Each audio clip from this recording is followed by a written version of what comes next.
Um, Hello. Good morning, everyone. It's me, Yuzu, and I like to snooze. Oh, hi, Purple Tiefling.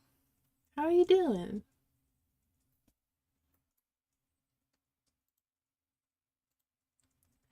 Um, Today I'm gonna be trying something I haven't done before. Um, I'm still really learning how to do digital art in general, so that's why I haven't been feeling confident in drawing with you guys, but it's something I really wanted to do, so I'm just gonna be doing. Oh no. It's freezing a little. I'm not sure how to fix that. Why?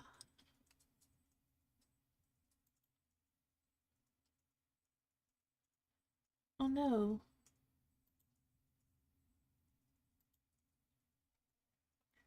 Well, I guess bear with me for now. If it continues, then I'll probably do something else. But for now I'm just gonna be doing some practice.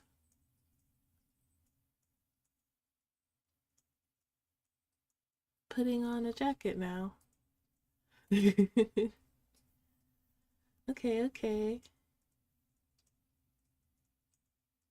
Um, what was I thinking?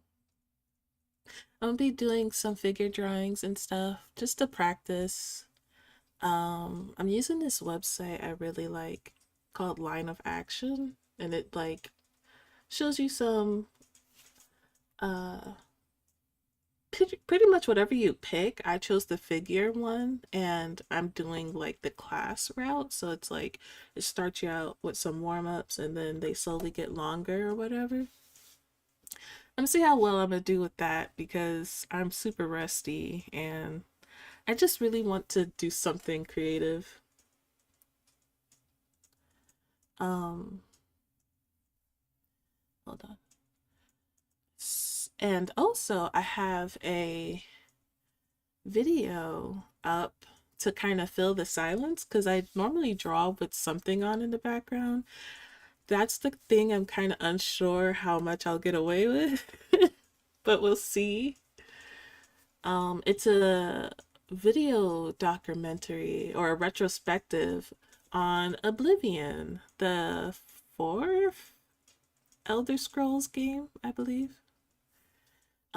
I used to have a lot of fun. Do I want any feedback? Yes, please. That would be great. um, I would love feedback. Um, what was I thinking? But yeah, I'll have the video playing kind of in the top corner just to kind of fill the silence a little bit. And maybe you'll find it interesting. I find it interesting. I loved Oblivion a lot. I used to play it all the time. Um, and so yeah, I hope you all are having a great day so far. And if there's anything you want to chat about, let me know.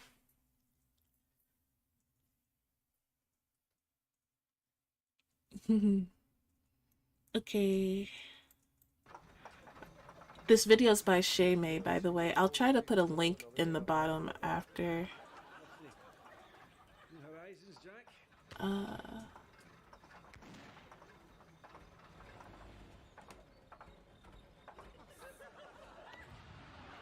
okay. Got the figure up. I got 30 seconds to do this one.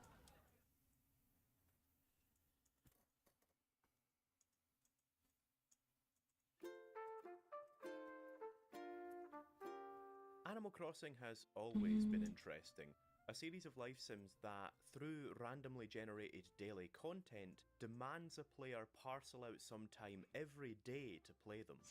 That's too juicy, that's too petulant to ignore. But even within the context of an already interesting series, Oh New shit, Horizons it's so is fast. really Oh no. interesting. And I don't mean that as either a compliment or a criticism. Okay, so much Released in faster. 2020, New Horizons is the culmination of a years long change in priorities. With each game released, the dial has slid slightly more from a focus on random generation towards a focus on player expression. And on paper, that seems like an improvement. With every prior release, I imagined a subsequent game that was yet freer, yet more expressive, yet more compulsive. But now that I finally have that Okay. game, I find myself missing what we've left behind to get here.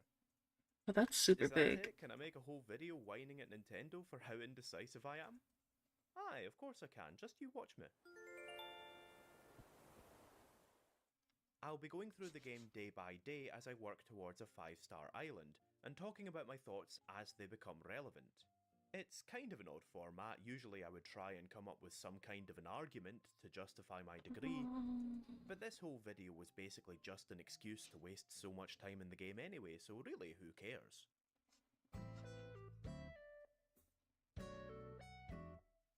Welcome to Scenic Dunno. During the intro of the original Animal Crossing, you chose your name and appearance via a short quiz from a cat named Rover. My first time playing, I misunderstood what the game meant when he asked where I was headed. Since I didn't know, I tried to answer, I don't know. But since that didn't fit, I responded, dunno, like We'll an do it absolute dunce. smaller. I immediately realised my mistake, but I liked the name so much that I kept it, possibly as a monument to my own stupidity. I usually end up liking the stupid stuff I do by accident a lot more than my well-laid plans. As I say, Animal Crossing has shifted its focus over the years from randomly generated daily content onto self-expression through town, house, and personal customization. Self-expression has always been a part of the series to some extent. The player has always been able to decorate their house and design their own clothes. But over time it's become the series' main draw. The player's influence has been expanded to the point of letting them change the very land beneath their feet. Leaving my galaxy brain game design rhetorical misgivings to one side for the moment and meeting the game on its own terms, this change makes a lot of sense. This is In a a game tricky about living one. a second life, it's broadly Oh, a more little enjoyable fairy. to have as much influence over that life as possible. But the transition from real-time random generation to self-expression isn't yet fully complete. New Horizons struggles to reconcile its current direction with the series' original conceit of a real-time town where days came and went with or without the player's involvement. There are still a lot of calendar-based mechanics that interfere with the player's ability to customize the town as they please. My first task when laying out my town was to move the museum 5 or so tiles to the right. Selecting a space costs 50,000 bells and sees the building move overnight. But I ended up having to move the museum twice, costing me 100,000 bells and taking place over 2 nights. The museum's new plot is a physical object, so it can't overlap with any existing buildings, including the museum itself. And because Nook is only able to move one building per day, I had to move the museum completely out of the way, wait overnight, and then move it back the next day. This became a problem throughout this project. I often had to postpone construction in certain areas to either make sure that a new structure would fit or to move an existing structure out of the way. The solutions to this problem are obvious, so obvious that their absence feels like a deliberate choice. Nintendo generally focus on conveyance to an absolute fault. The controls and the context are very easy to understand, making their games a joy to pick up for the first time. Well, usually. But there comes a point where streamlining becomes a problem. New Horizons has prioritized simplicity over convenience. Moving buildings is incredibly clear and incredibly simple. You have to fence off a plot in physical space by moving the character there and having them create it. That makes perfect sense. The game asks you to choose where to erect a building, but rather than abstract that point by disembodying the player and whisking them off to a menu, New Horizons asks you to manually accomplish the task of choosing a plot of land. There is little to no abstraction about it, which makes its rules and limitations incredibly clear. Of course you can't make a construction site if there's already a building there. The design philosophy of forcing a player to engage with a physical space as often as possible allows for a singularity of perspective that I think is very welcoming. It is the romantic ideal of conveyance. Animal Crossing's the kind of game that you could show to your granny without much issue. Ooh, not keen on using the words romantic and granny that close to one another. Don't go seducing your gran with Animal Crossing. Or anything else for that matter. The fact is, moving a character around a world feels good. It's immediate and intelligible in a way that concepts like menus and user interfaces are not, perhaps because it replicates more closely the way we experience the world ourselves. As human beings, we're hardwired to understand a physical 3D space because that's where we exist. So it's to New Horizons' credit that it focused on that rather than disappearing into menus for half the game. But a singular, earthbound perspective has its limits, and it's when a game lacks the nuance of reality, as it inevitably will, that those limits become glaringly obvious. The problem with using a perspective that humans are hardwired to understand is that it becomes distracting when people and objects don't behave as they should. QED, to accomplish my goal of moving the museum a very short distance, I had to move it a much further distance twice. It makes absolutely no sense. If Nook were real, I could have communicated my intentions to him more clearly to save us both time, money, and work. But he isn't real. He's a node of mechanical options dressed up as a cartoon raccoon. And while that fact is never particularly well hidden, it becomes impossible to ignore when the limitations of those mechanical options contradict how you would expect a character to behave. Now, I'm not saying that they should write Nook better. That kind of dynamic, reactive character would be incredibly difficult to write and program, and besides which, that's not actually the point. Like The this point is stupid. that New Horizons' dedication to simplicity undermines itself by making things a lot more complicated than they need to be. The game is never going to be able to create that kind of dynamic, reactive character, but I wouldn't have had to move the museum twice if those mechanical options had instead been abstract. Wait, what the fuck? This is Animal Crossing. One, but Morrowind and Skyrim at least way That took me way too long to realize.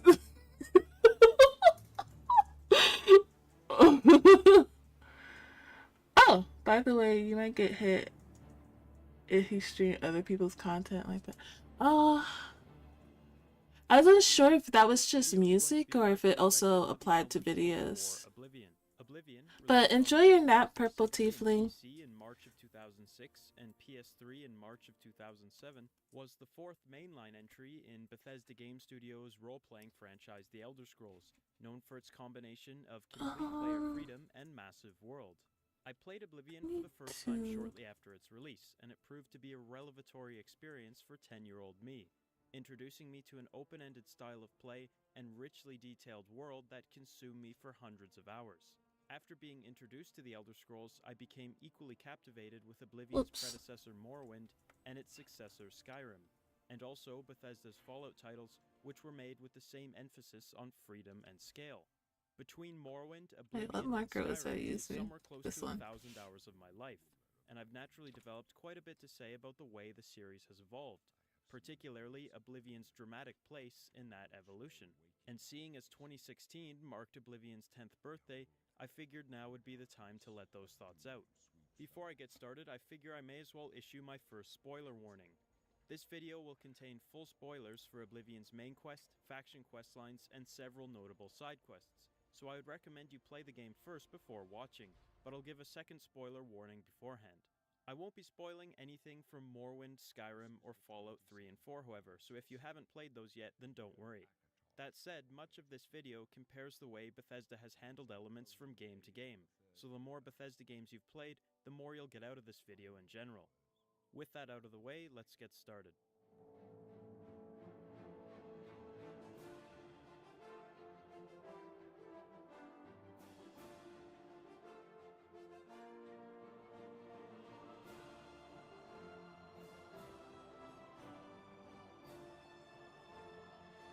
I feel like it's too long.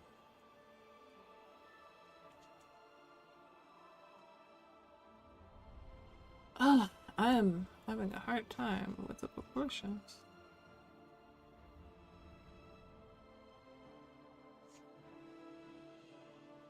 Maybe his torso is too.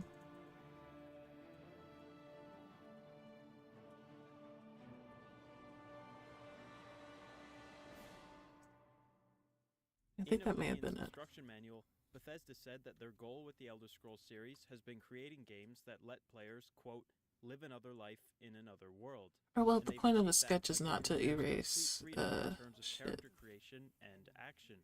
But that open-ended philosophy makes introducing the character to the world a challenge. Okay, a then I'll challenge which Bethesda has met with varying try degrees of success.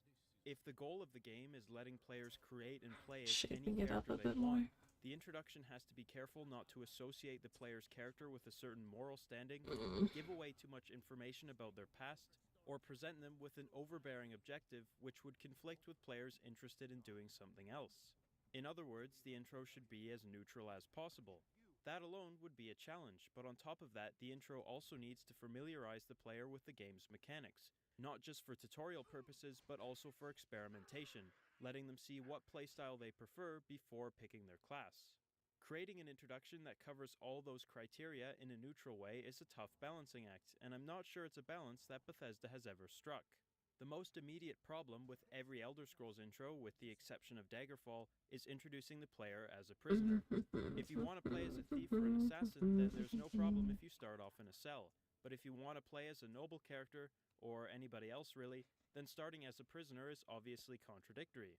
If you're the type of person who likes getting into your character's head and creating backstories, the mental gymnastics you would have to perform to explain why your morally straight-edged character was in jail would be exasperating to say the least. Bethesda has midgetated the potential conflict of the prisoner scenario somewhat by never explaining why it is that the player was imprisoned in the first place, but that ambivalence hardly compensates for the scenario's inherent flaws. You could defend the prisoner intro by saying that the player's imprisonment is crucial to the plot of the main quest, but that's not really the case.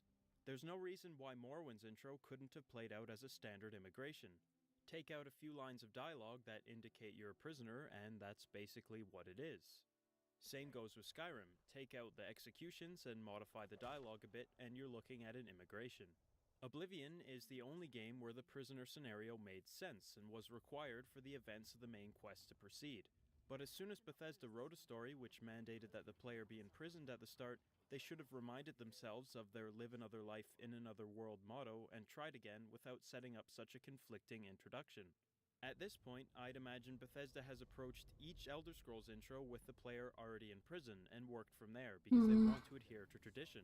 I'm not cynical enough to think that no one at Bethesda has noticed how contradictory it is to start the player in jail when the game is designed to let you play as whoever you want, but perhaps it would be even more worrisome if they're aware of the flaws, but use it anyway just because that's the norm. Even if we forget about all the issues the prisoner scenario raises towards role-playing conflict, Bethesda's reuse of it is getting pretty old. When Skyrim came out, I had only seen the prisoner scenario play out twice, in Morrowind and Oblivion, but even then Skyrim's intro was incredibly predictable. I felt like I was able to map out all of its story beats in my head well before they happened, and I know I'll be able to do the same with the Elder Scrolls 6, unless Bethesda gets over tradition and does something new. That new introduction, as I suggested earlier, could easily be a standard immigration, and not only would that process be faster and fresh, it wouldn't clash with the morality of the player's character by implying that they had done something criminal. While implying the morality of the player's character conflicts with the Elder Scrolls motto, an even greater source of conflict between the character the player wants to play as and the introduction is the objective. And while this is an area where Bethesda has faltered majorly, they've also thankfully seen some success. In Morrowind, the player was given a very simple and unassuming objective after getting off the boat. I don't know why I draw such big forearms forearms. for potential employment. If the life you wanted to live in Morrowind had nothing to do with the main quest, this objective wouldn't conflict with that notion. It didn't pressure you, and it didn't establish any kind of urgent threat that you needed to deal with. If anything, Morrowind's introduction actually pressured you into doing your own thing, because once you delivered the package, Cassius would recommend picking up some odd jobs from the Fighters Guild and Mages Guild until you felt ready to handle some orders. If you ask me, that's not a bad thing. In fact, it was my favorite consideration about Morrowind's intro.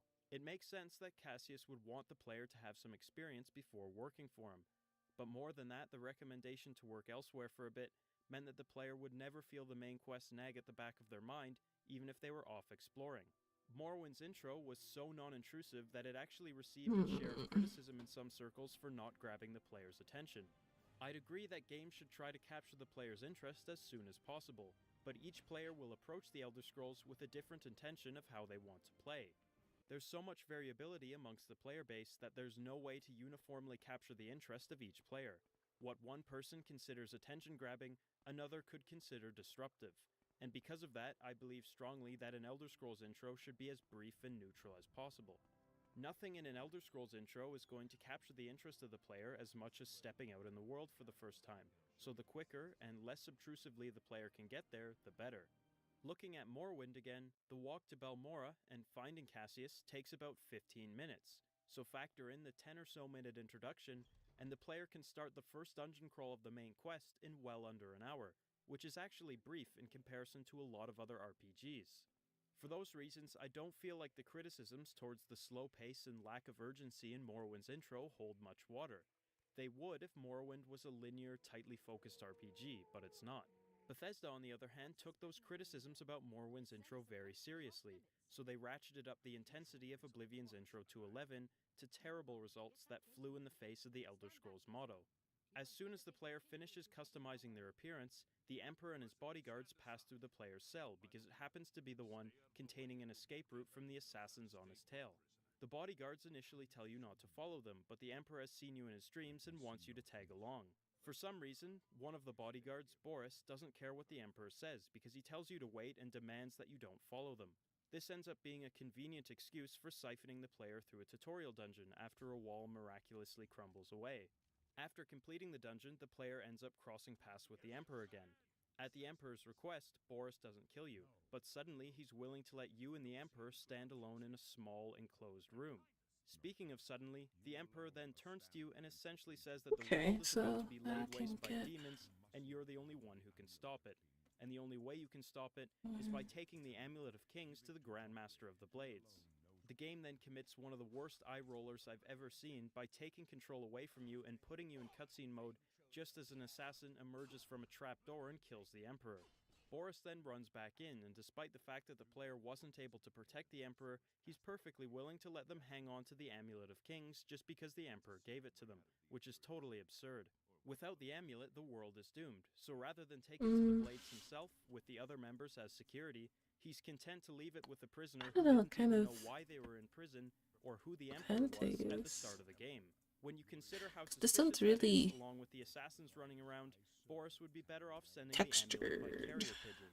I think Bethesda tried Guess I could explaining do this when the. Boris states that he has to look Aw. after the Emperor's body, but that's a pretty weak explanation.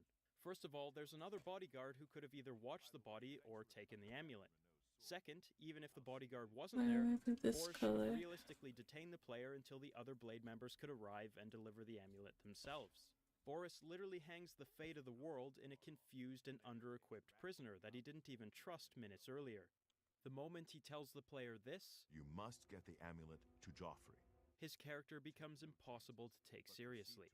There's so much wrong with the way Oblivion introduces its main quest that I don't even know where to begin. But its ultimate problem was forcing the fate of the world in the hands of the player less than an hour into the experience. These are supposed to be games where you pick whatever life you want to live and then live it. But if Oblivion's intro is anything to go by, that life now consists of being the Blade's most trusted agent and hurrying over to Joffrey before the world gets consumed by hellfire. There's nothing wrong with high-stakes stories about demon invasions, but telling the player that they're solely responsible for stopping one before they can even see the world for the first time is incredibly ill-fitting for an Elder Scrolls game. Starting the player in prison creates conflict for players who want to create characters of a certain moral alignment. but that conflict is nothing compared to what players will experience during and after Oblivion's intro if they aren't interested in starting Oblivion's main quest until later, or even at all. If you put your head to it, you could also explain why a good character may have ended up in jail, but if you want to explore or do anything else after coming out of the sewers in Oblivion, there's no way to explain why your character would be willing to run around, risking the fate of the world with every passing moment. Maybe you could say you were role-playing as a sociopath who wanted to see the world burn, but even a sociopath might value their life enough to at least ensure their own safety by delivering the amulet. The larger issue with the urgency of Oblivion's intro, and by extent its main quest as a whole, which I'll talk about more much later, isn't just that conflict it creates for people who aren't interested in it. It's the way it makes it difficult for those disinterested players to later take the main quest seriously. The Emperor and Boris both stress how important it is that you deliver the amulet in a timely fashion to avoid the world's destruction, but no matter how long you spend with it in your back pocket, nothing happens. An invasion from hell doesn't feel like much of a threat if you can put it on the back burner for no later consequences.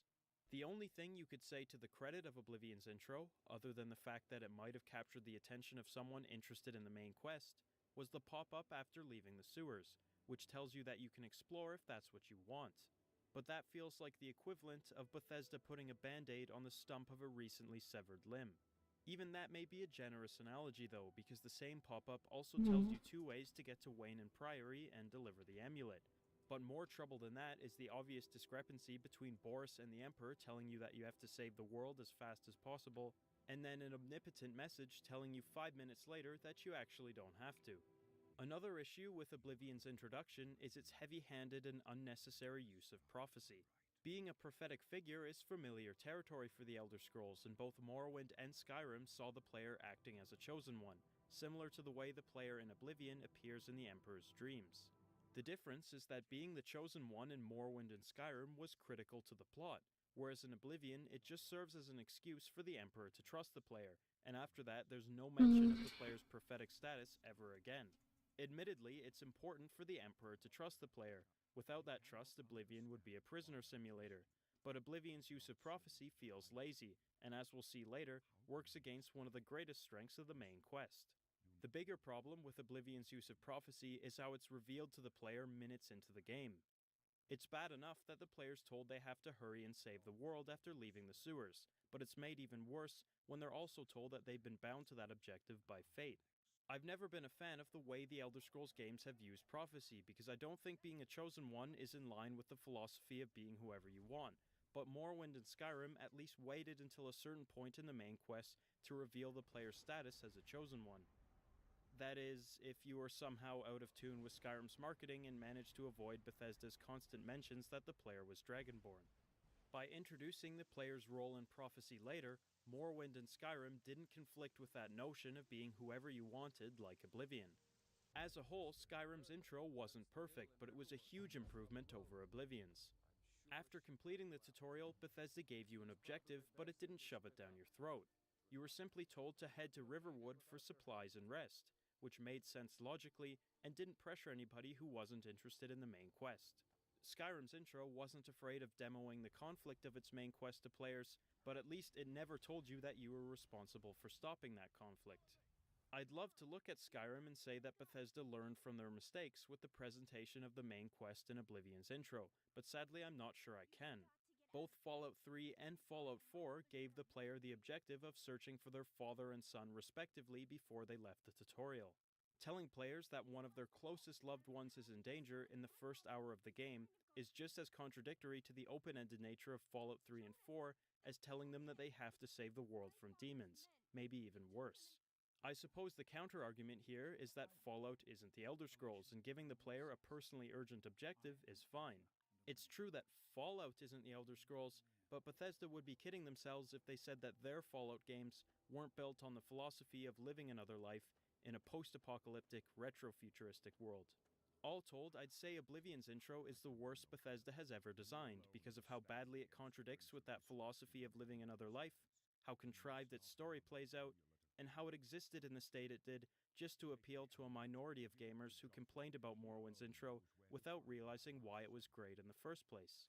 The flaws with Oblivion's intro are so severe that they greatly overshadow the one area that it executed much better than Morrowind, introducing the player to the game's mechanics.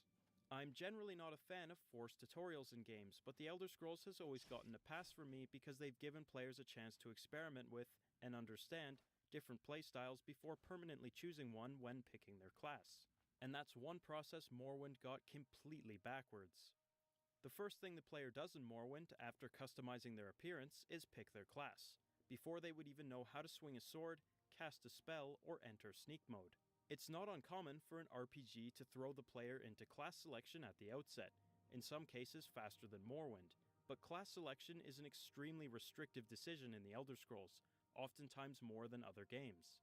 I'll be talking more about the leveling system in a bit, but the gist is the skills that make up the player's class are the only ones they can use to level up, by extent making them basically the only skills the player will use for the entire game. I realize that there's no way Bethesda could demo each skill to the player in a tutorial, seeing as they cover a vast array of actions in different contexts, but the least they could have done is let the player try out each class of weapon, a few different spells, and let them sneak around for a bit. Even if the player enters Morrowind with an idea of what kind of character they want to play, they might find themselves turned off, or turned on, by another playstyle in the tutorial after seeing how they operate. If there's one thing I can say for sure about class systems in RPGs, it's that playing as a mage, knight, or assassin can be fun in one game, but boring in another, and that kind of variance is even present between entries of the Elder Scrolls. So it's always wise to either give players a chance to experiment before choosing their class, or a chance to change things later on. Morrowind had 3 ways of choosing your class: picking from the defaults, answering a questionnaire, or creating your own. The default classes ranged from serviceable to lousy, thanks to some inappropriate or useless skills. And seeing as the questionnaire eventually assigned players a default class, the only desirable choice for a vast majority of players was creating their own. Creating your own class with no knowledge of how useful certain skills are involves a lot of guesswork and gut instinct, and I'd bet that most Morrowind players ended up with at least 2 skills in their class that they later or instantly regretted, seeing as Bethesda made the bizarre decision of giving players a tutorial in Morrowind right after completing their class. That order alone makes no sense, but Morrowind's tutorial also felt completely shoehorned and unnatural. The player is abruptly told that they should learn how to do combat by picking up a dagger off a table and swinging it around, and there are a few more introductory items like lockpicks and scrolls scattered around for the taking as well. The last thing the player should be doing after being released from prison is looting the common room of the census office when the guards are right next door. The tutorial in Morrowind felt so phoned in, I wonder if Bethesda even planned on including it in the first place and then had to find some way to fit it in later. I suppose I should be at least thankful that the tutorial is brief, because it would have stung even more if the player was subjected to a longer one that actually introduced them to every playstyle right after they picked one. Oblivion got that tutorial and class creation order right, and even though its tutorial felt contrived in a similar way to Morrowind, from the way it started, to the way it conveniently dispersed a huge variety of weapons around, and to the way it told you to sneak just as you approached the goblin with its back turned, the coincidences kept things moving at a quick pace. It wasn't long before you'd have one of every type of weapon, 2 spells, alchemy materials, and knowledge of the game's stealth mechanics, and it wasn't long after that before you'd be presented with an open-ended room full of goblins, giving you a chance to get comfortable with whatever playstyle you wanted at that point. In case the player was still undecided though, Oblivion replaced Morrowind's questionnaire with a simple class recommendation based on the way you played out the tutorial. The recommendations are usually accurate, and they would give first-time players an idea of what skills they had been using thus far. Just like Morrowind's questionnaire though, the default classes were lackluster. The warrior, for example, has hand-to-hand, hardly a useful skill in its own right, but especially useless when the same class has blade and blunt. So once again, most players would create their own class, but they would at least feel more informed than they would in Morrowind. The sad thing is, no amount of experimentation or information will ever result in players creating an ideal class in Oblivion, because its leveling system is completely broken. I suppose I may as well get the leveling system over with, so you'll have to forgive me for the longest tangent in a video full of long tangents. Anyone who's played Oblivion knows that its leveling system isn't particularly straightforward. I figure the best way to do this is to first explain how leveling works, and then address the problems with the system after. For most games, it wouldn't be worth your time to have someone explain to you in depth how characters level up, but Oblivion's system can be so perplexing, it can be entertaining just figuring out how it actually works. Morrowind's leveling system is basically interchangeable with Oblivion's, but for reasons I'll get to in a bit, it didn't suffer quite as heavily. And is so Skills her are the arm building is so blocks of a skinny. class in the Elder Scrolls, but the building blocks of a character are attributes. The 7 attributes, strength, endurance, agility, intelligence, willpower, personality, and luck, are all stats out of 100, which affect each character in a fundamental way. Strength affects damage and fatigue, intelligence affects total magic, willpower affects magic regeneration, personality affects NPCs' dispositions towards the player, and luck is the poster boy RPG dump stat, unless you're playing a critical build in Fallout or something. Attributes and skills share a complex relationship. In the game's terms, attributes govern skills. Strength governs blade, blunt and hand-to-hand, and intelligence governs Oh concentration, my god, this mysticism, and hand alchemy. is so So what terrible. does governing mean? To answer that, we first have to look at how classes are I constructed. need to A class erase consists of this. 7 major skills in Oblivion out of its 21 available. After picking Eraser, 7 where major are you? skills, the remaining become minor skills. There's a key distinction between major What? skills and minor skills.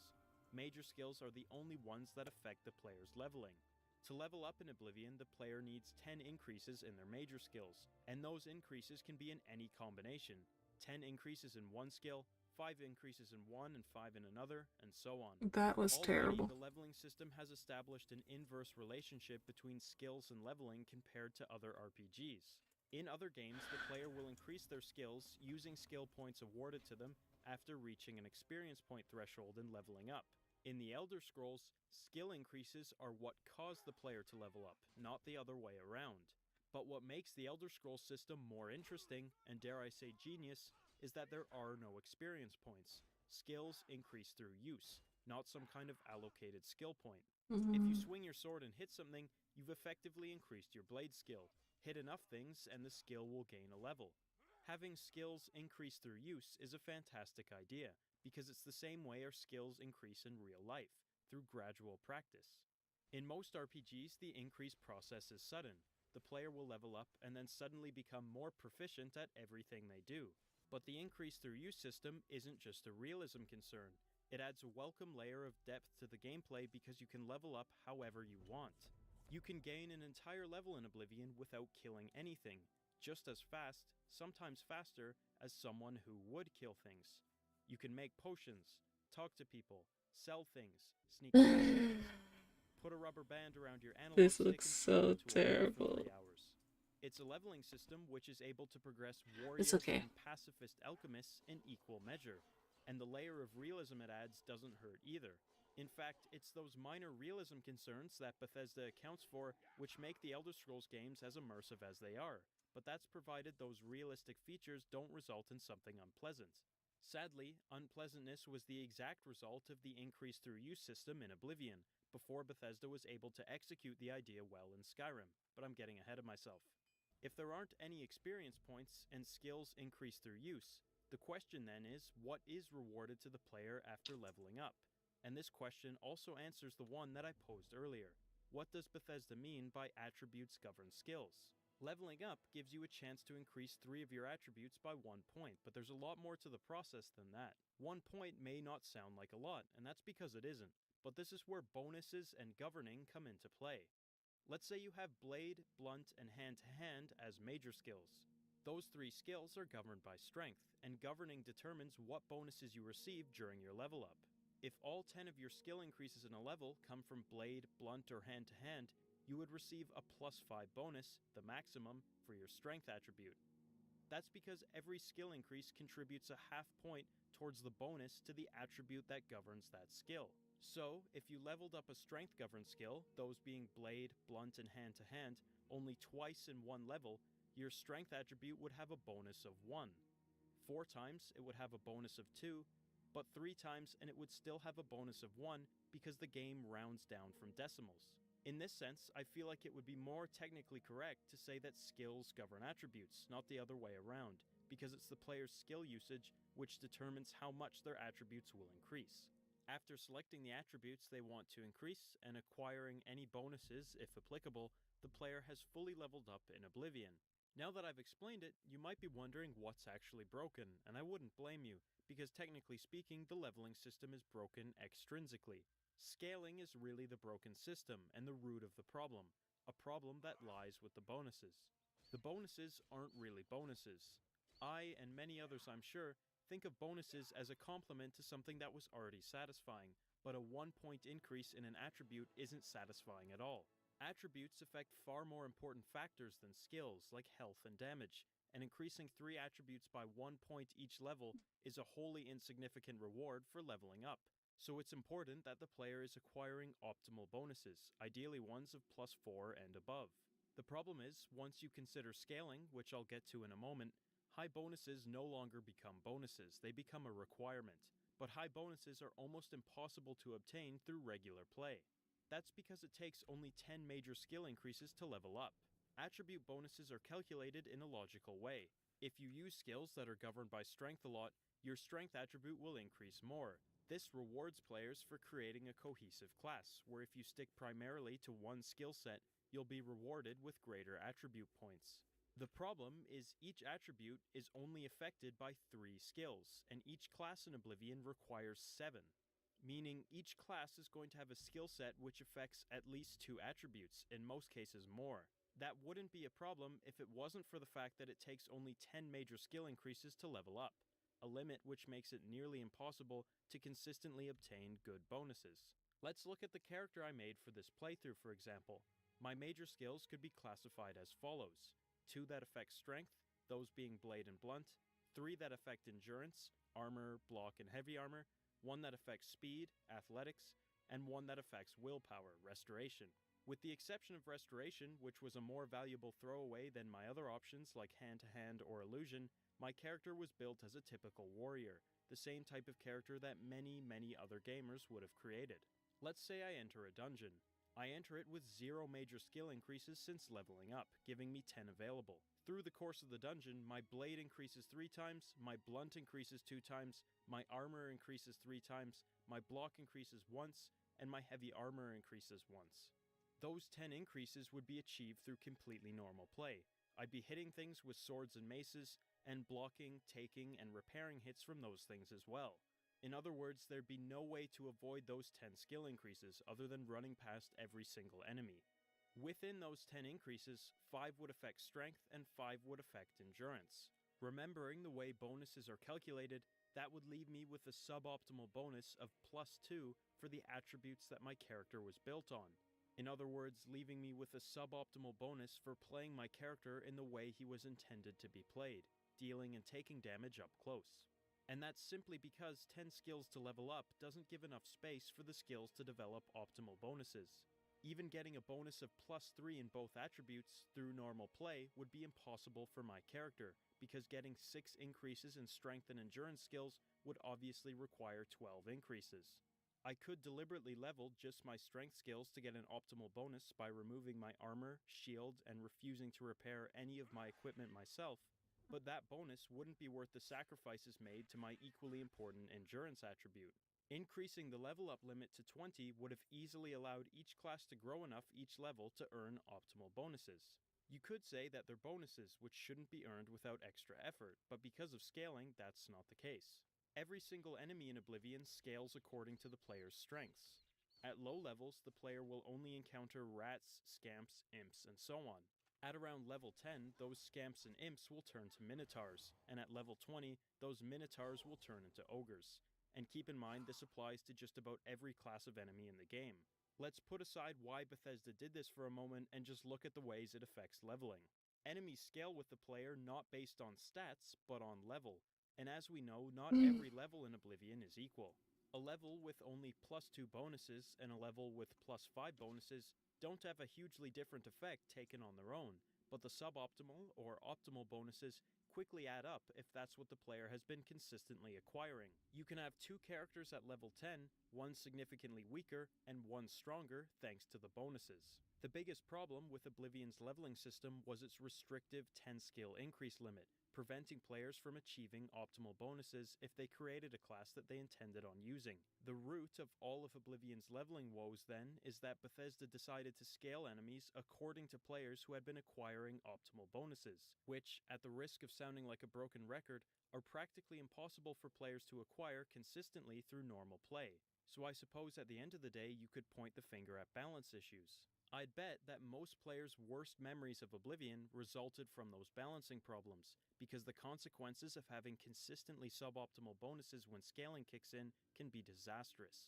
While playing a suboptimal character, things will go fine until around level 10, where the player might enter a dungeon and notice that the imps have turned to trolls. This would result in a significant, although still manageable, difficulty spike. At the next scaling threshold, however, at around level 15, when the clan fears turn into Daedroths, things can go completely off the rails. Suddenly, the player may find themselves being killed in a few hits by almost every creature in the game. They might enter a dungeon and get killed instantly by an ogre, so they might reload their save and try again. After a few more unsuccessful attempts, they would reload their save and run past the ogre in hopes of leaving him behind. But as they ran into the dungeon, they would find another ogre, and then another, and another. Quickly, they would realize that every troll in the dungeon, and by extent every troll in the game, had been scaled upwards to an ogre, capable of destroying the player in seconds no matter how hard they tried to fight back. Every Oblivion player knows that feeling of despair and frustration which accompanies those massive and unmanageable spikes in difficulty.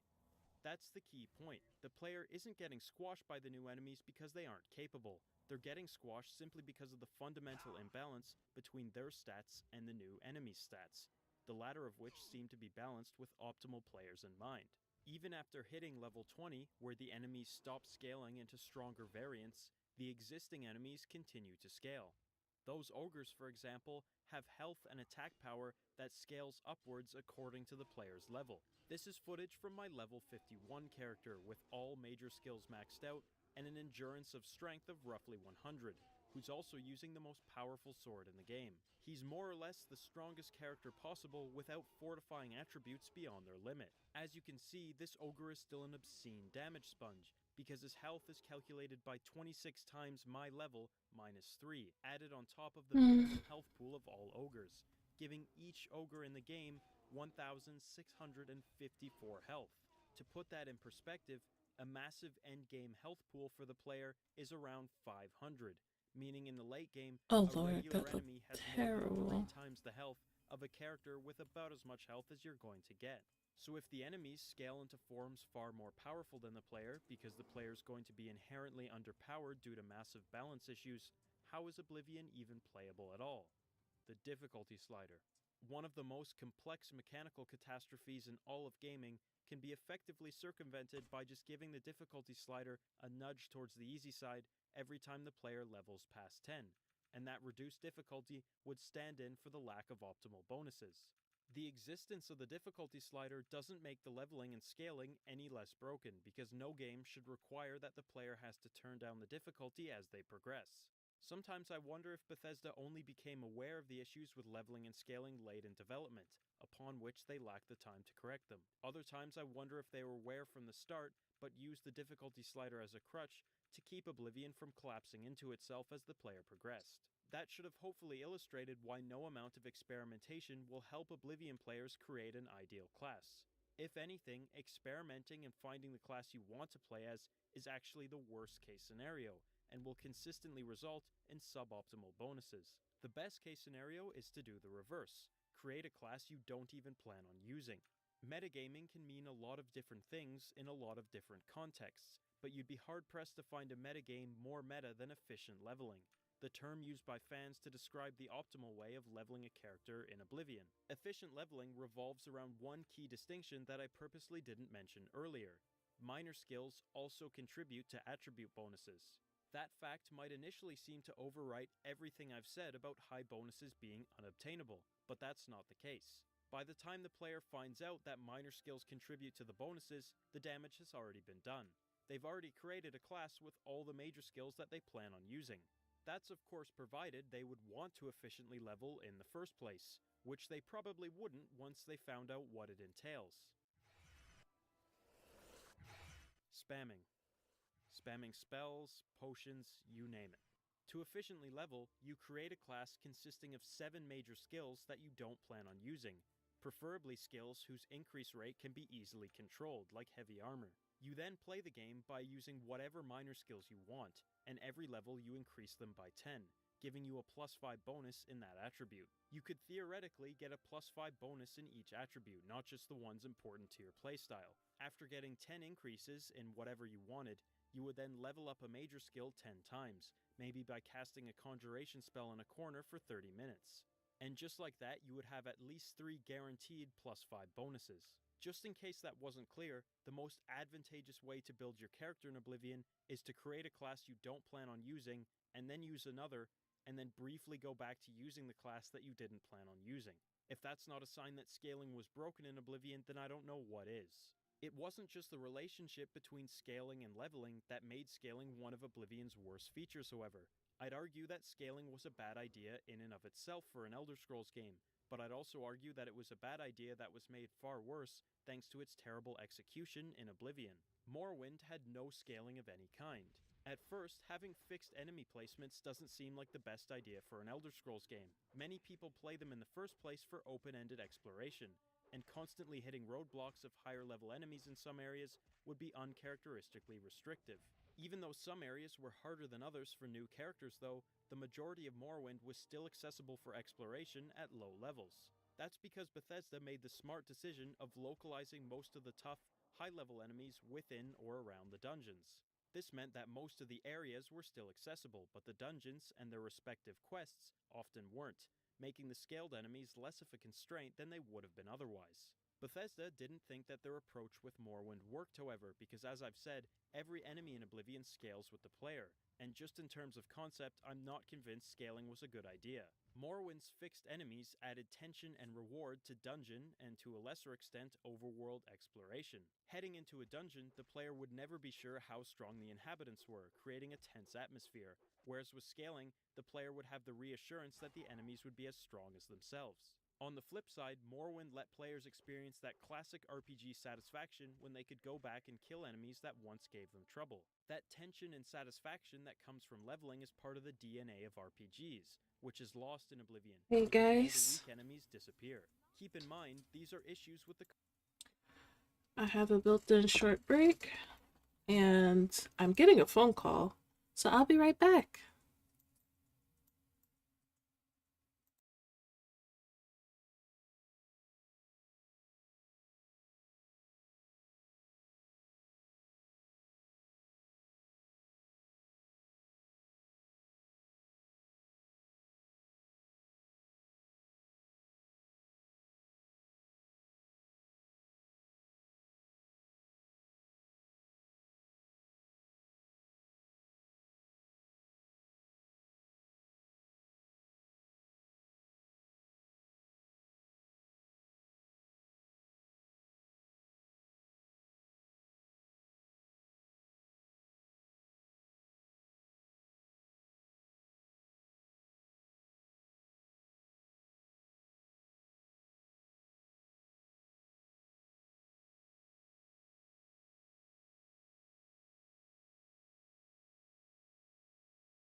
Okay, guys, I am back.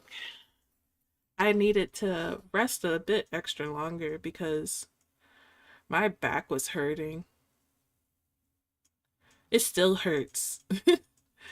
So, I don't know if I'm going to continue. I'm trying to think of what else I could do. I don't know.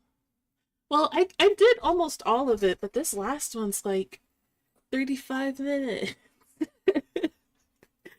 I don't want to draw for that long.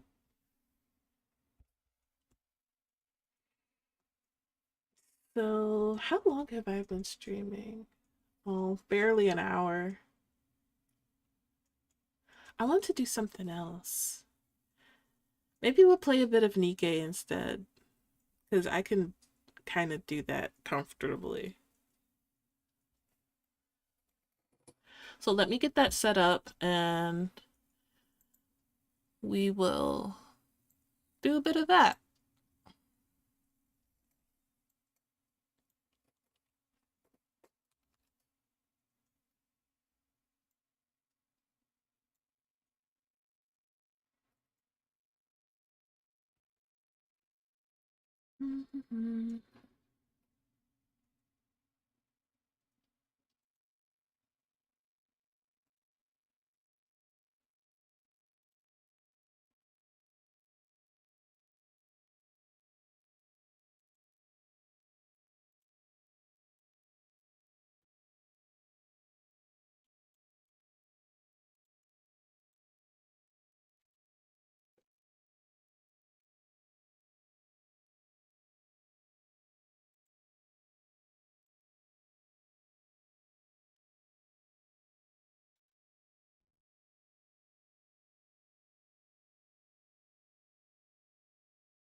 Goddess of Victory, Nikke.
your operations to be well planned.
This clothing is so cumbersome. Everything superfluous will be banished from paradise. Lady Luck is always on our side. I really, really like you. Luck is reserved for those who are prepared!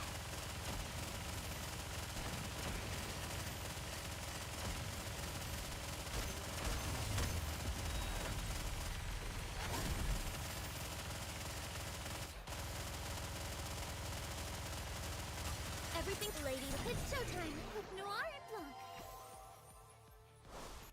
Time to finish this.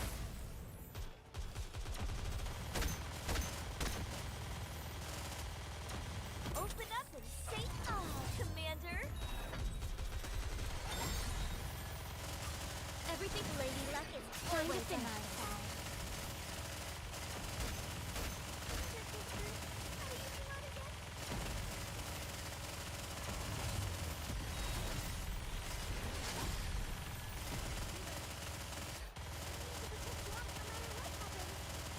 Everything, Lady Luck is always on our side. Attack! Reloading, reloading.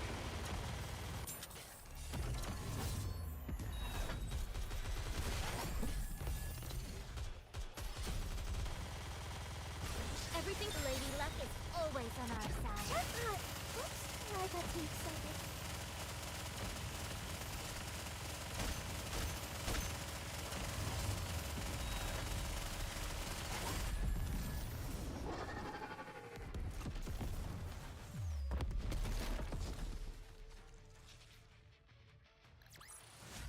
After all that, I deserve a compliment.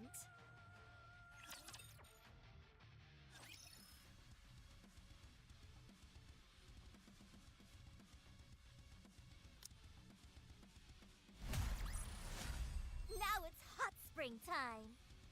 After all that, I deserve a compliment.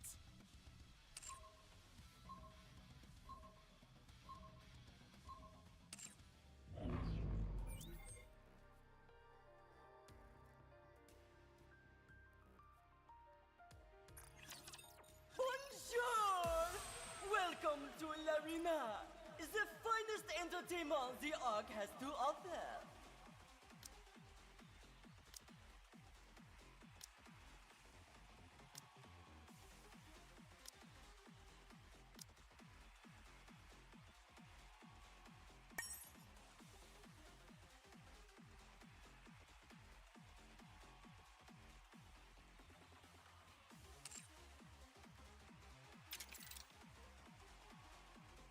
Ready? Alert!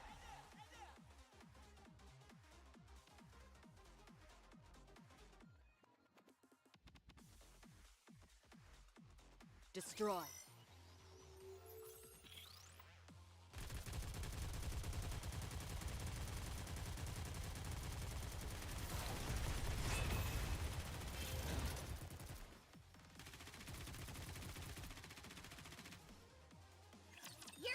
get soaked.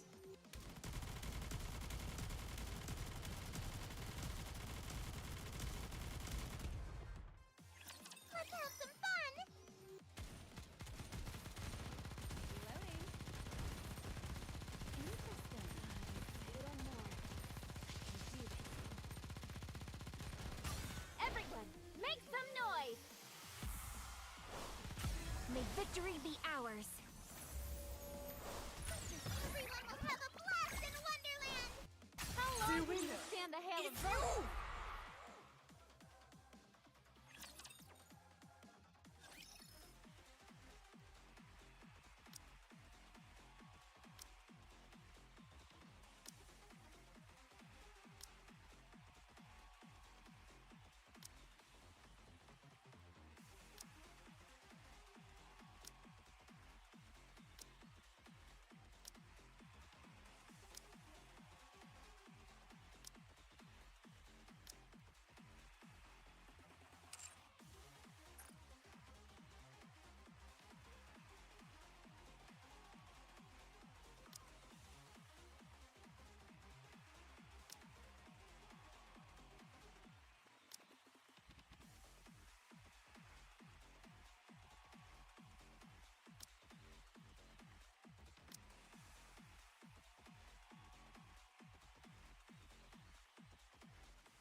Now, let the games debut!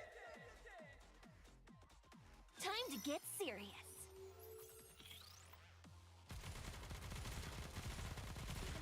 Behold, the season's rising star!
Let's get this show on the road!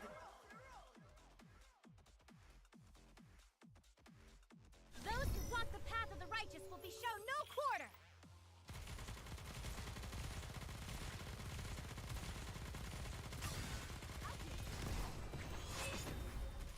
Oh no! What a shame!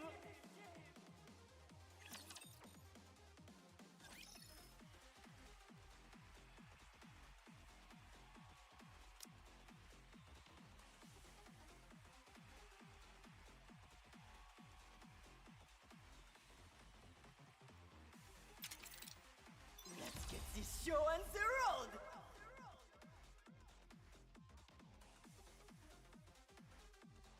I am an agent of justice.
Everything. Stopaholic shot! You can't hold a candle to me. Last year's fashion. Time to go!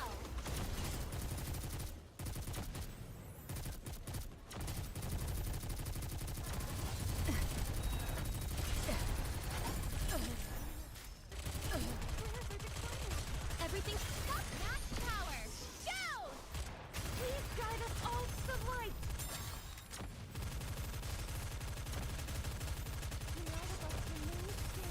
Reloading.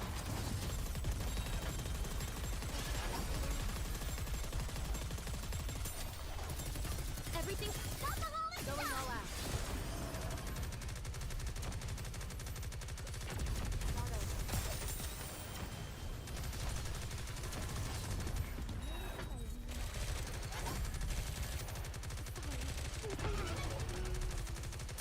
Everything. Stopaholic shot! Please guide us all to the light!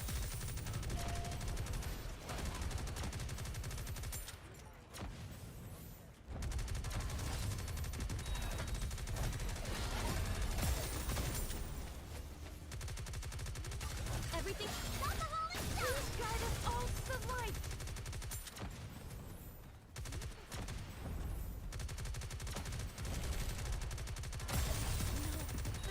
My prayers are declining. Everything. Stopaholic shot! Please guide us all to the light!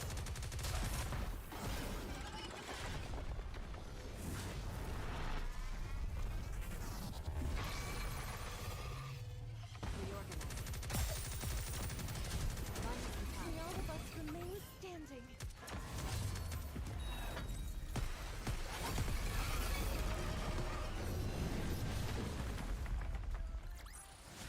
Enemy dispatched.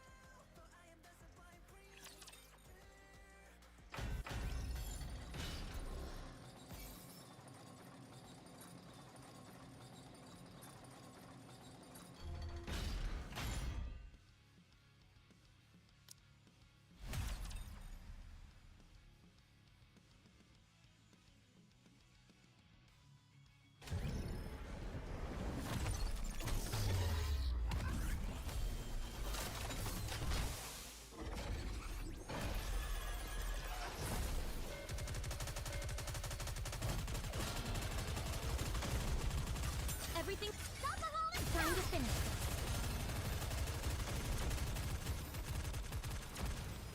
Reloading.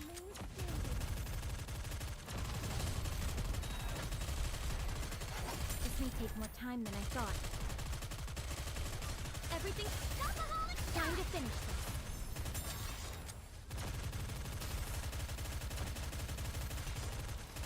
Damn you.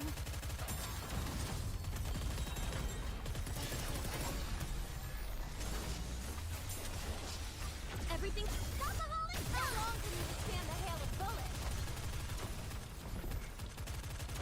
You're merely delaying the inevitable.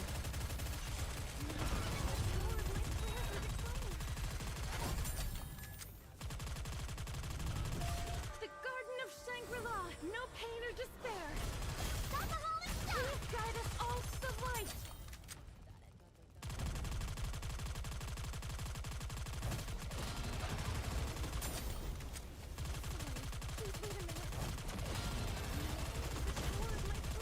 You're merely delaying the inevitable. Everything. Stopaholic shot! Last year's fashion. Time to go.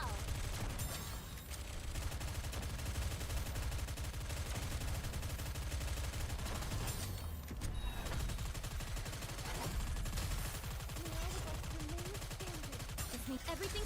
Stopaholic shot! Please guide us all to the light.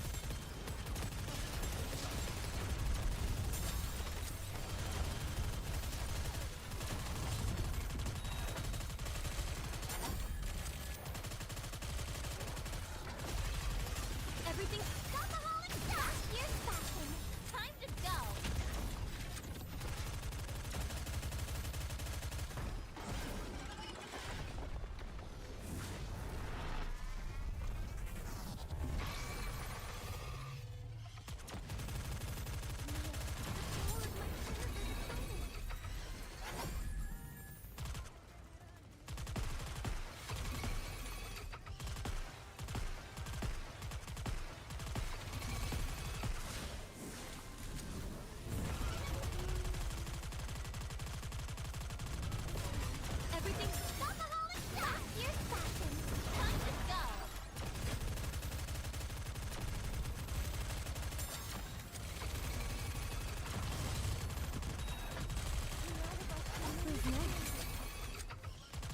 wanted a challenge. Everything's alcoholic going all out.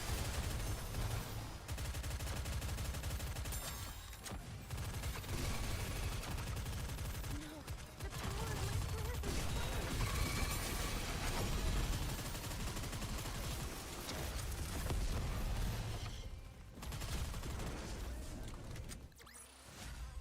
We will also emerge victorious, so long as we never give up hope.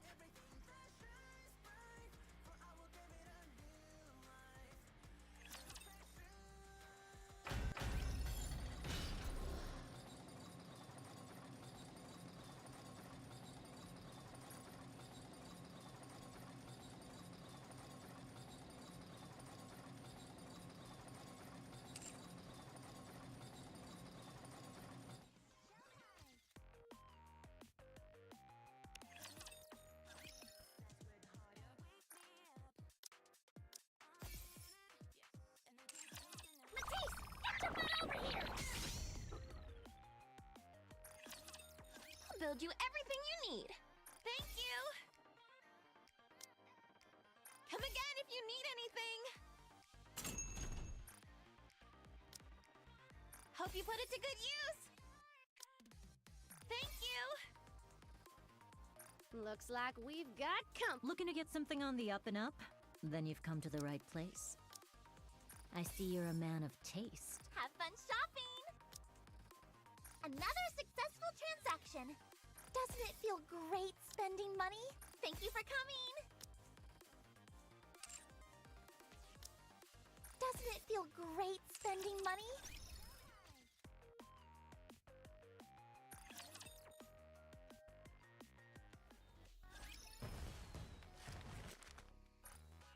Dispatching now.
I will act in a manner befitting the Goddess Squad.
Everything superfluous will be banished from paradise.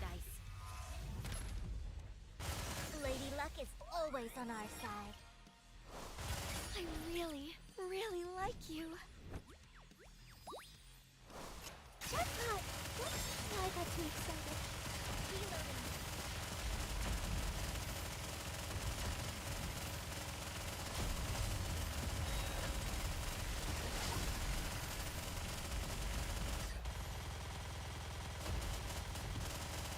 Open up and say ah, Commander! Everything, lady. It's showtime with Noir and Blanc. Jackpot! Oops, I got too excited.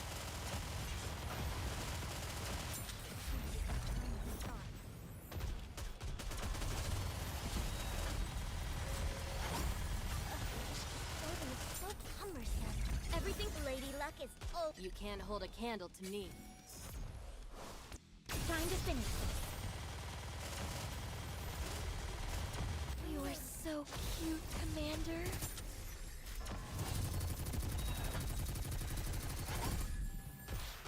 What's the close? Everything Lady Luck is always on our side. Attack!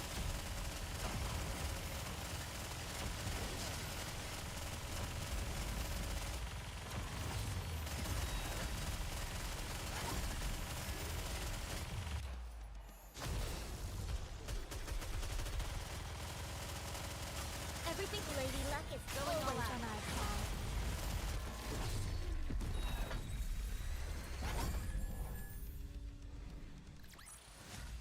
I guess this makes me a good luck charm, doesn't it? I guess this makes me a good luck charm, doesn't it? After all that, I deserve a compliment.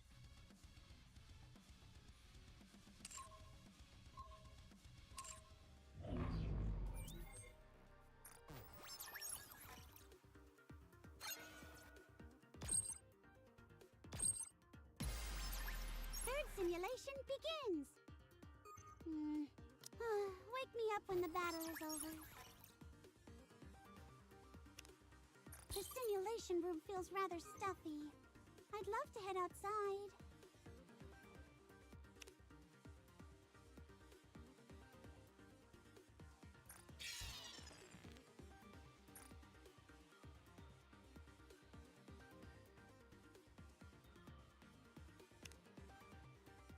What purpose will I possibly serve when the It's going to be a bore, isn't it?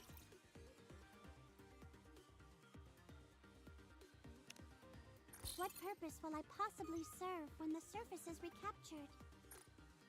The simulation room feels Wake me up when the battle is over.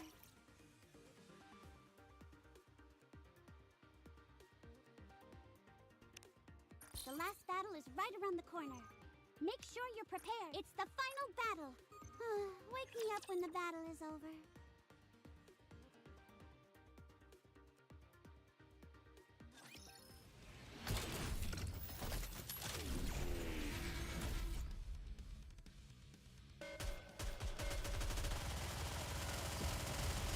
Leave Snowfield Hot Spring to me. Squeaky clean now. May victory be ours.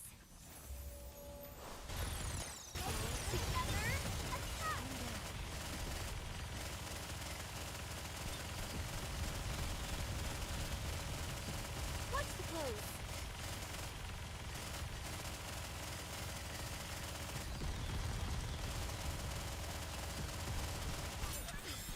I'll take it from here. Charge!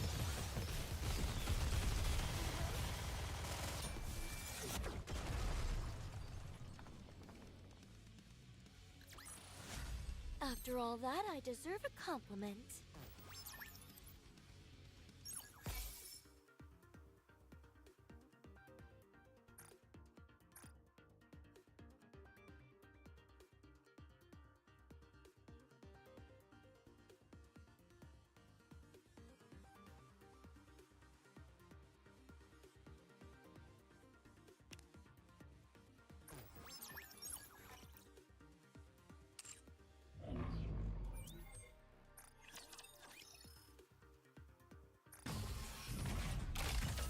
Show me your potential, mon ami!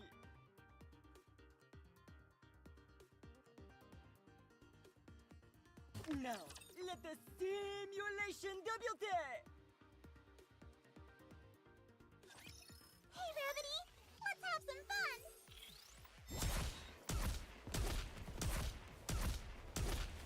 I need to protect Blanc from Lady Luck is always on our side. Snowfield Hot Spring. In a few minutes, and I'll be right back into it.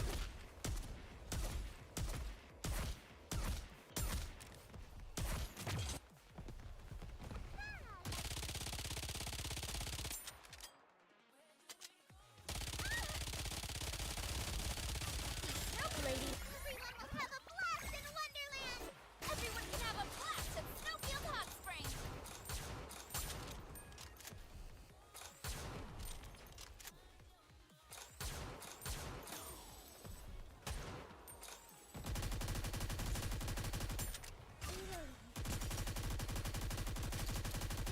Lady Luck is always on our side. Time together! Easy peasy! I'm a bit flustered. How do you reload again?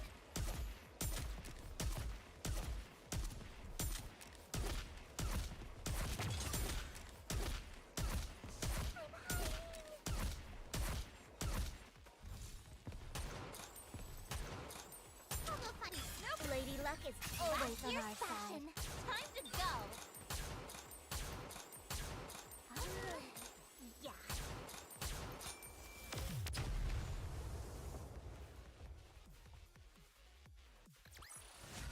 I guess this makes me a good luck charm, doesn't it? Hot stuff coming through.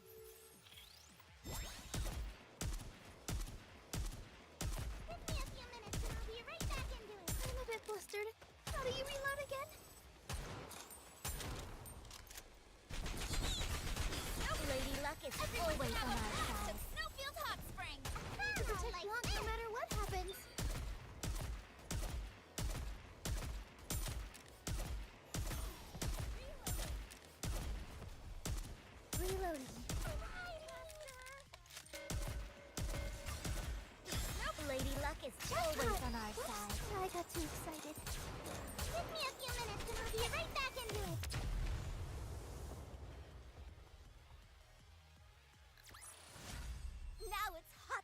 time.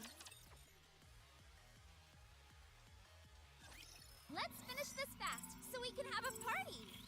I need to protect Blanc no matter what. Just a lucky shot, that's all. Lady Luck is always on our side. I got too excited.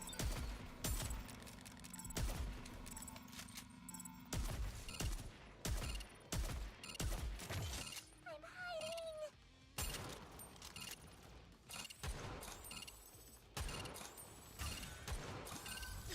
Lady Luck is always on our side. Time to go! Give me a few minutes and I'll be right back into it. Yeah.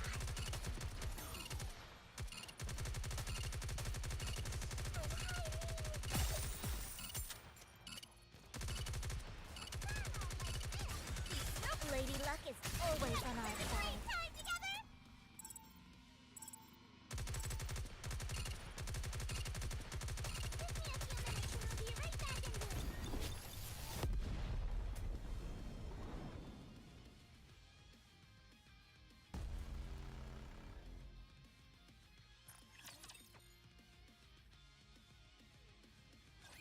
I'll protect you.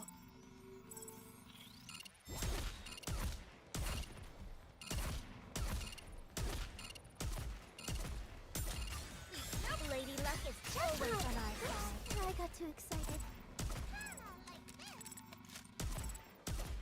Give me a few minutes and I'll be right back into it. Just a lucky shot, that's all.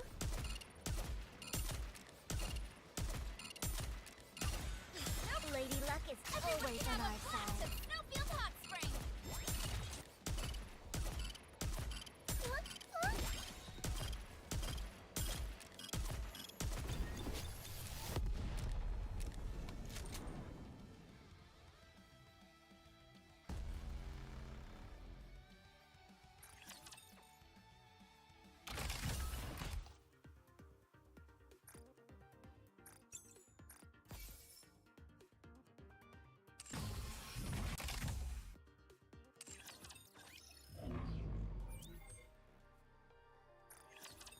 Welcome to Larina!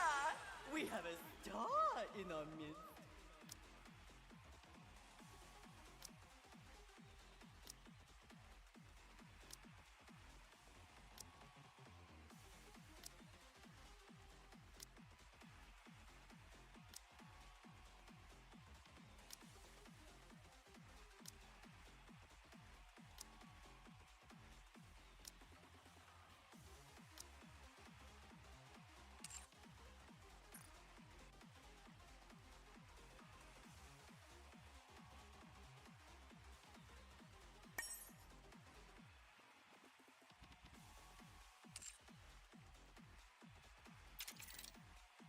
Now, let the games debut!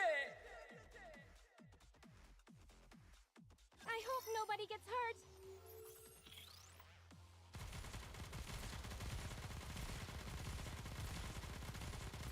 Don't give up. Let me help. Come on, everyone. Let's score one for the good guys. Faster, stronger. Keep shooting. The winner is you!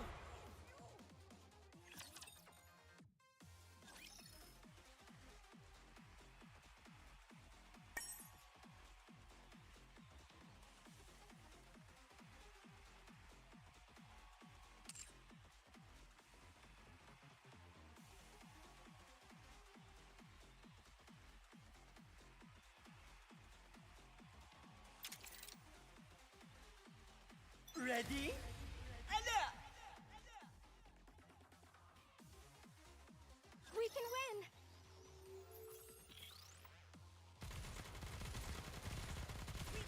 Behold, the season's rising star!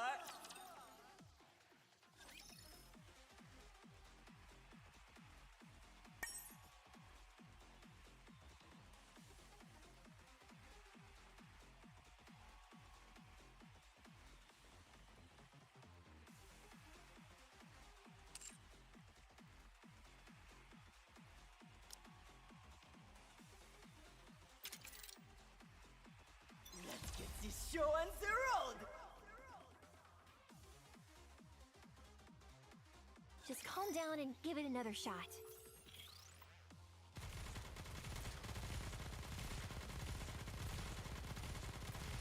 Oblivion performance!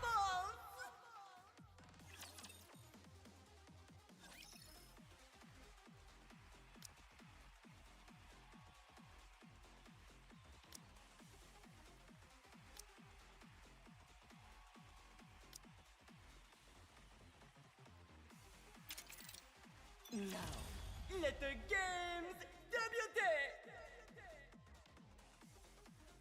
Those who block the path of the righteous will be shown no quarter!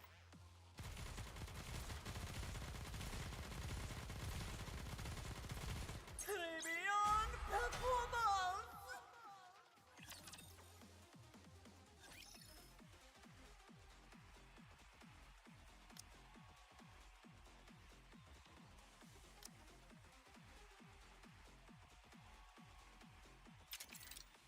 Ready? Alert! Get him!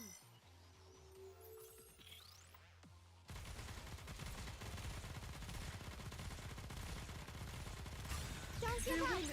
Let me go!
One more victory for Bolt and me!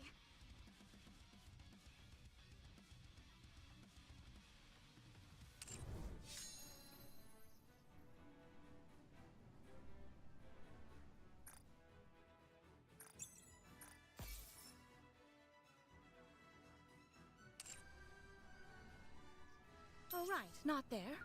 I knew that.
Oh right, not there. I knew that.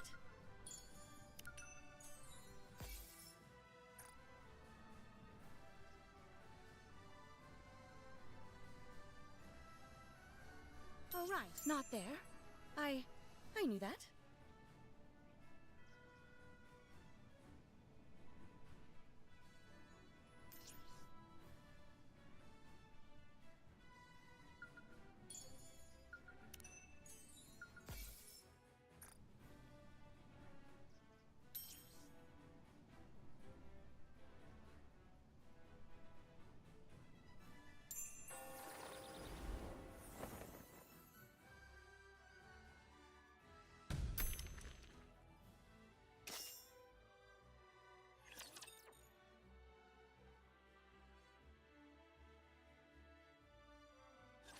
Good. Let's go.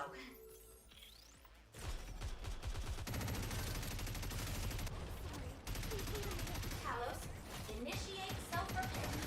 The power of my Reload. forces are declining.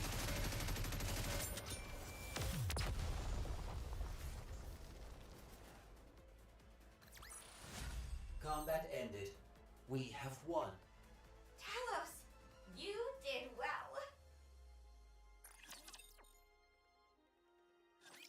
What are you doing here?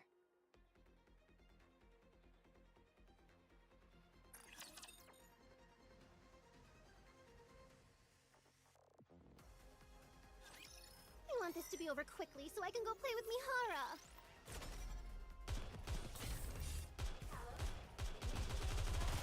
Open up and say ah, Commander.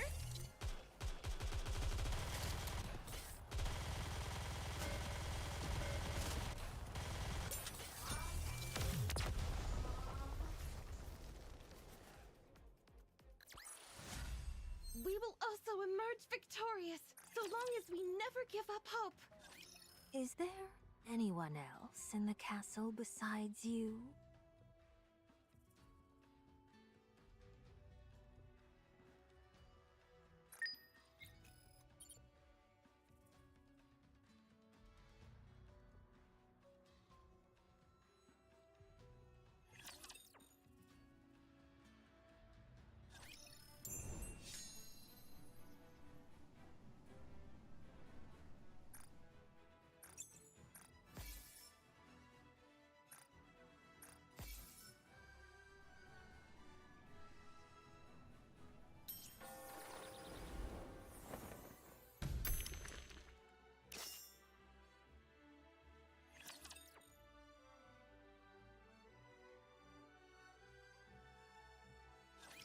I will look over everyone.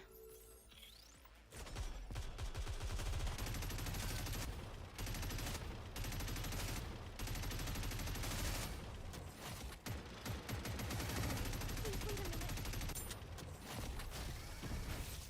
May all of us remain standing.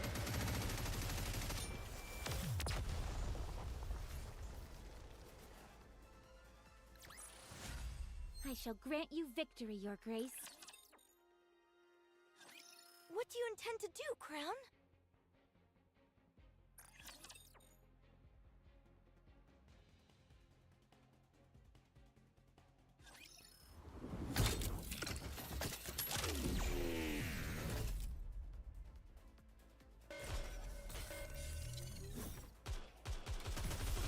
Please wait a minute. May all of us... The Garden of Shangri-La! No pain or despair! Looking forward to this. I'll rock you until the very end.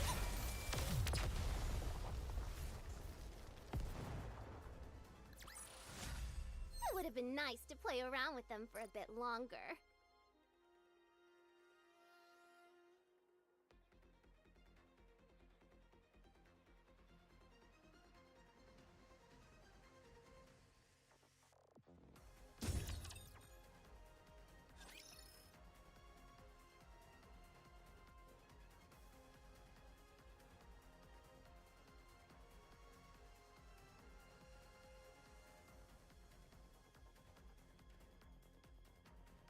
Onward, Trom.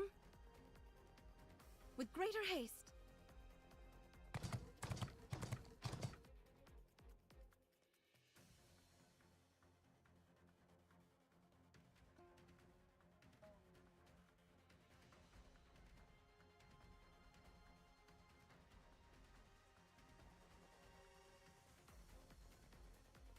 They've chosen a spot where they can easily be noticed. The question is, can that be ascribed to confidence or arrogance?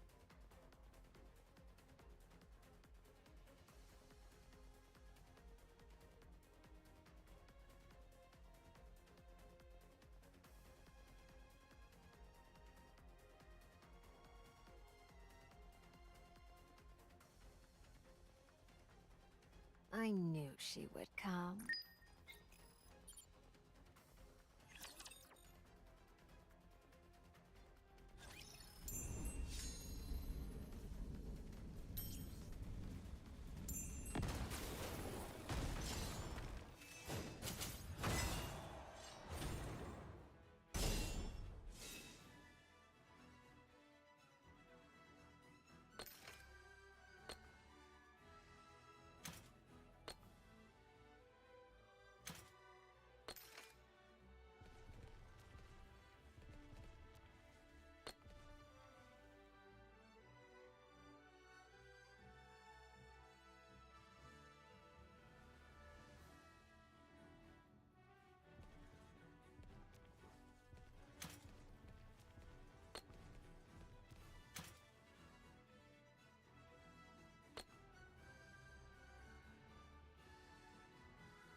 I will send you off without pain.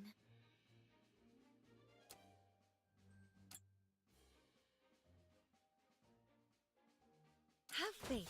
I will protect my people.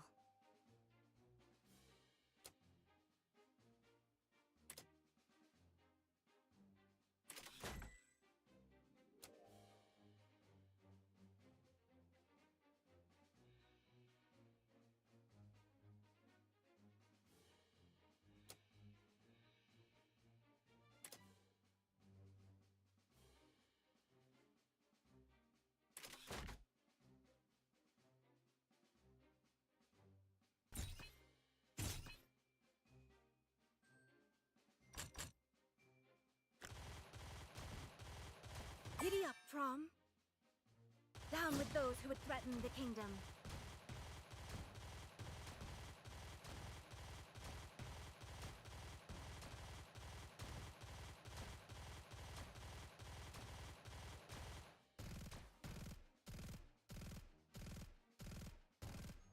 I'm ready.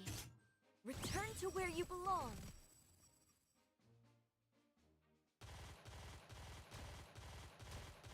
Giddy up, Prom. Down with those who would threaten the kingdom.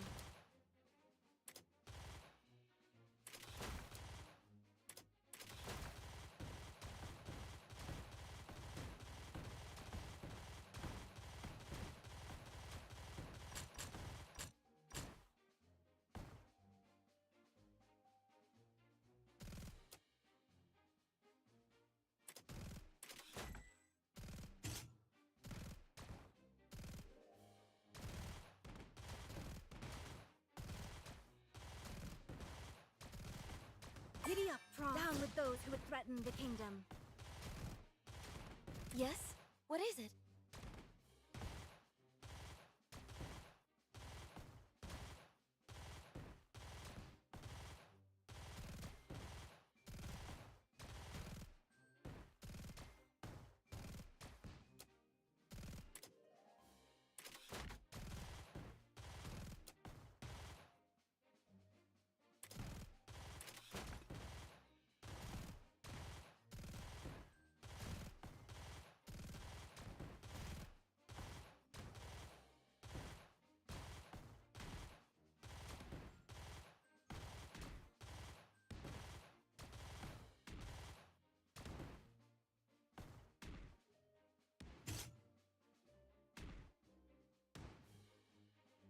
Yes?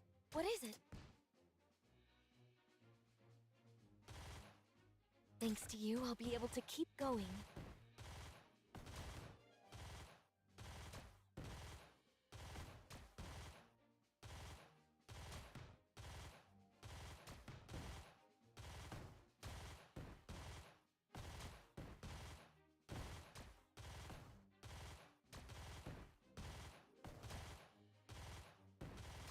Giddy up, Prom. Down with those who would threaten the kingdom.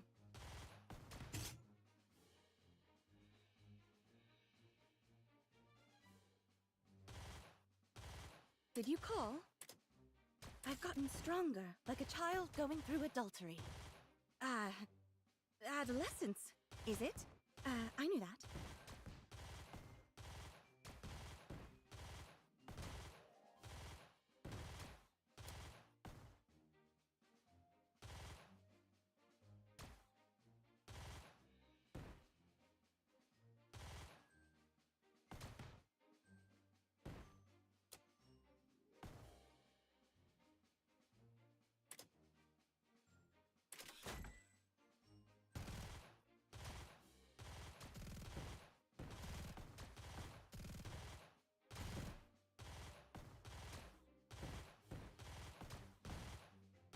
Giddy up, Prom.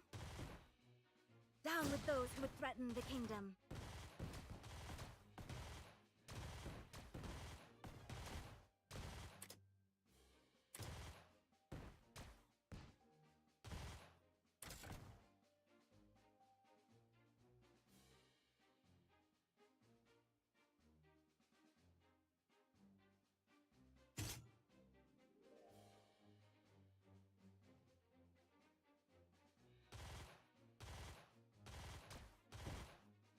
Did you call?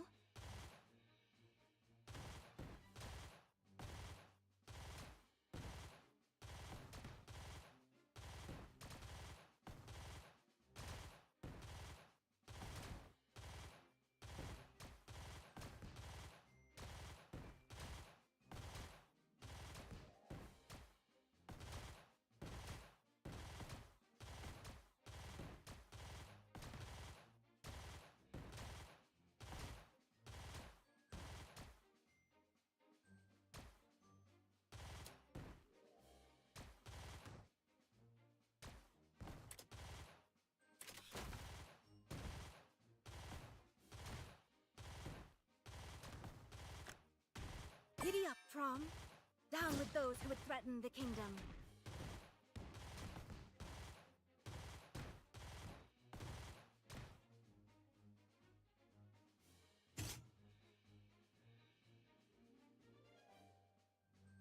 Yes? What is it?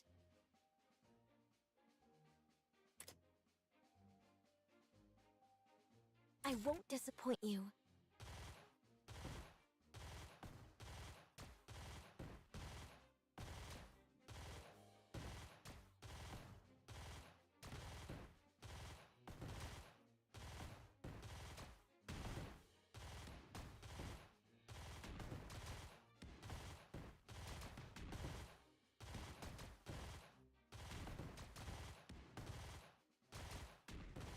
Giddy up, Prom.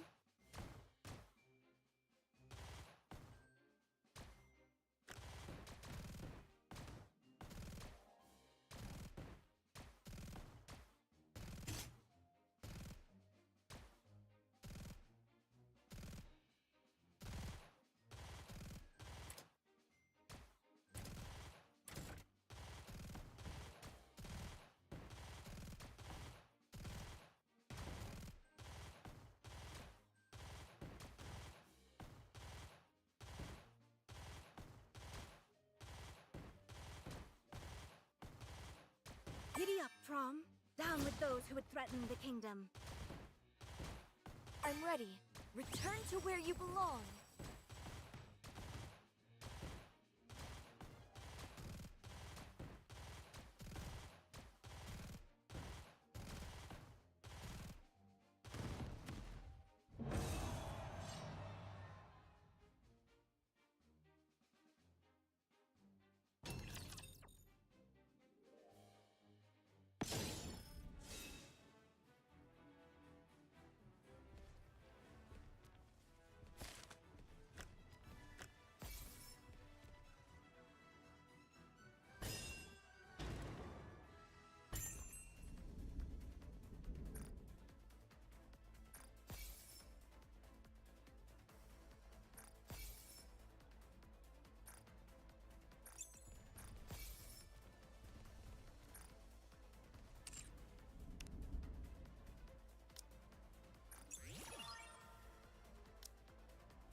Oh, right, not there. I knew that. Oh, right, not there. I knew that.